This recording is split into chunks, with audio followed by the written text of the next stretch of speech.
Hay fuegos que no se apagan de golpe, no hacen puff y desaparecen en una noche. Se van apagando lento, casi en silencio. Primero dejan de alumbrar tanto, después dejan de calentar y un día, cuando mirás las cenizas, te das cuenta de que hace rato el fuego ya no era fuego, solo costumbre. Muchos creen que alejarse de Dios pasa de una manera dramática, como en las películas, una gran caída, un gran pecado, una rebelión enorme, pero casi nunca empieza así. A veces empieza con algo tan chiquito como una frase inocente. Total, yo sé controlarme.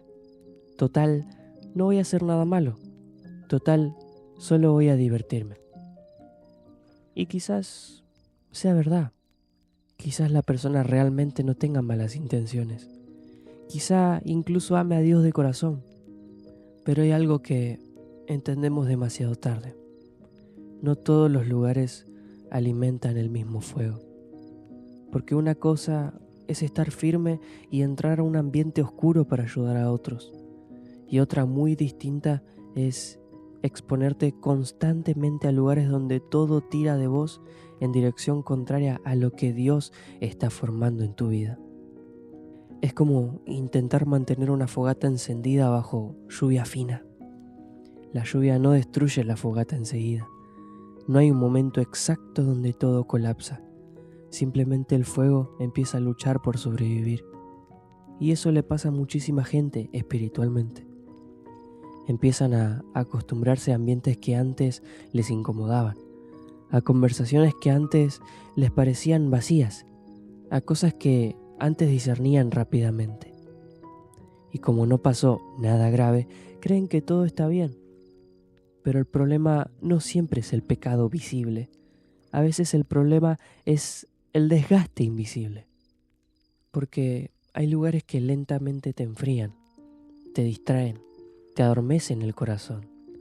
No porque Dios te abandone, sino porque hay ambientes donde la voz de Dios empieza a sentirse cada vez más bajita entre tanto ruido. Y el mundo moderno está lleno de ruido. Ruido que te dice, viví como quieras, no exageres, todo el mundo hace lo mismo, Dios entiende. Sí, Dios entiende, pero también ama demasiado a sus hijos como para fingir que ciertos caminos no hacen daño. La Biblia dice, todo me es lícito, pero no todo me conviene. Y esa frase cambia muchísimo la manera de ver las cosas, porque la pregunta deja de ser, ¿está prohibido? Y pasa a ser, ¿esto me acerca más a Dios o me enfría poco a poco? Hay personas que quieren vivir con el fuego del Espíritu, pero pasan horas y horas en ambientes que alimentan todo lo contrario, y después se preguntan por qué ya no sienten ganas de orar, por qué les cuesta leer la Biblia, por qué todo lo espiritual le parece pesado. El alma también absorbe ambientes.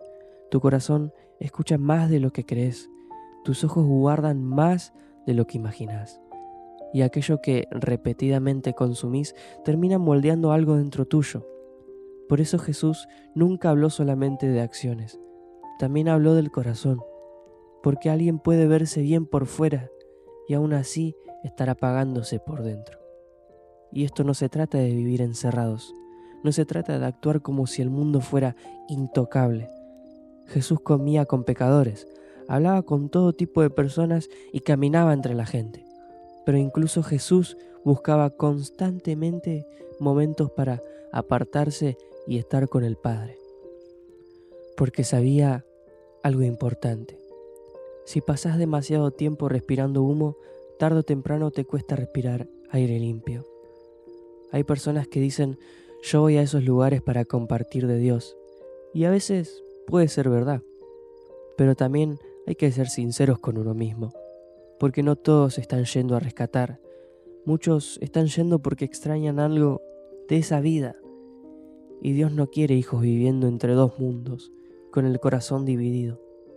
No porque sea un Dios controlador, sino porque sabe que un corazón dividido vive cansado. siempre intentando equilibrar luz y oscuridad, espíritu y carne, convicción y deseo, y llega un punto donde el alma se agota. Por eso, cuidar el ambiente donde caminas no es religiosidad, es sabiduría. Del mismo modo que cuidas qué comes para proteger tu cuerpo, también necesitas cuidar qué ambientes alimentan tu espíritu, porque nadie se vuelve fuerte espiritualmente por accidente. La cercanía con Dios se cultiva, se protege, se alimenta. Y hay lugares donde el fuego crece y otros donde apenas sobrevive. Quizás hoy alguien está escuchando esto y piensa, pero yo todavía amo a Dios. Y quizás sí, quizás el fuego sigue ahí. Pero la pregunta es, ¿está ardiendo o solo está quedando humo? Dios no te llama únicamente a evitar caer, te llama a vivir encendido, a tener una fe viva, un corazón sensible, una mente clara, una paz que no dependa del ambiente. Porque cuando una persona realmente empieza a encontrarse con Dios, hay cosas que ya no dejan el mismo sabor de antes. No porque pierda diversión, sino porque descubre algo más profundo. Y cuando conoces agua limpia, el alma deja de romantizar charcos.